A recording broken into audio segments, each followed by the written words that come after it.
എല്ലാ കൂട്ടുകാർക്കും നമസ്കാരം.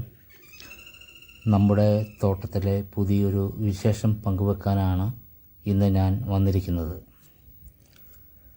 നിങ്ങൾ ഇപ്പോൾ കാണുന്നത് പോലെ നമ്മുടെ പാവയ്ക്ക പന്തലിൽ പാവയ്ക്കകൾ ചെറുതായി കായ്ച്ചു വരുന്നതേയുള്ളൂ. ദേ നോക്കൂ, കുഞ്ഞ് അവിടെയും ഇവിടെയും മായി വിരിഞ്ഞ് തുടങ്ങിയിട്ടുണ്ട്. ഈ ഒരു തുടക്കഘട്ടം കാണാൻ തന്നെ നല്ല ഭംഗിയാണ്. നമ്മൾ നട്ട ചെടിയിൽ ആദ്യമായി കായ്കൾ വരുന്നത് കാണുമ്പോൾ ഒരു പ്രത്യേക സന്തോഷമുണ്ട്.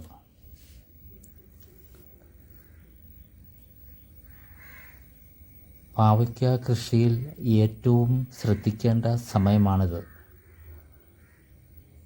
കായ്കൾ ഇത്രയും ചെറുതായിരിക്കുമ്പോൾ തന്നെ വണ്ടുകളുടെയും മറ്റ് ശല്യം വരാൻ സാധ്യത കൂടുതലാണ്.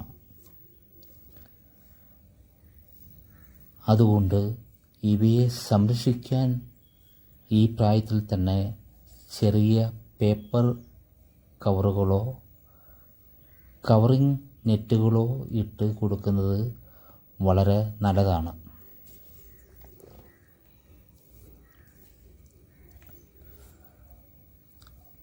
പൂർണ്ണമായും ജൈവ രീതിയിലാണ് നമ്മൾ ഇത് വളർത്തിയെടുക്കുന്നത്.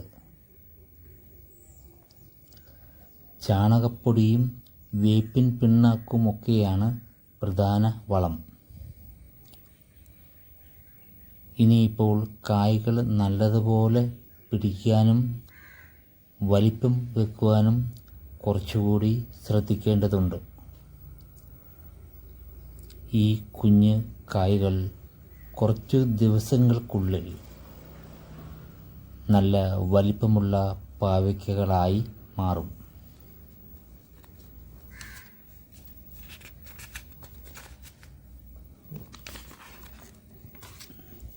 നമ്മുടെ പറമ്പിൽ സ്വന്തമായി കൃഷി ചെയ്ത് ഉണ്ടാക്കുന്ന പച്ചക്കറികൾ കിച്ചണിൽ ഉപയോഗിക്കുമ്പോൾ കിട്ടുന്ന ഒരു തൃപ്തി അത് വേറെ തന്നെയാണ്. നിങ്ങളും വീട്ടിൽ ചെറിയ രീതിയിലെങ്കിലും പച്ചക്കറികൾ കൃഷി ചെയ്തു നോക്കൂ. ഈ പാവയ്ക്കകൾ വലുതായി വിളവെടുക്കുമ്പോൾ പാകമാകുമ്പോൾ അതിൻ്റെ അടുത്ത വീഡിയോ ഞാൻ തീർച്ചയായും പങ്കുവെക്കുന്നതായിരിക്കും. ആ വിശേഷങ്ങൾ കാണാൻ താല്പര്യമുള്ളവർ നമ്മുടെ പേജ് ഇപ്പോൾ തന്നെ ഒന്ന് ഫോളോ ചെയ്ത് സപ്പോർട്ട് ചെയ്യണേ. നന്ദി.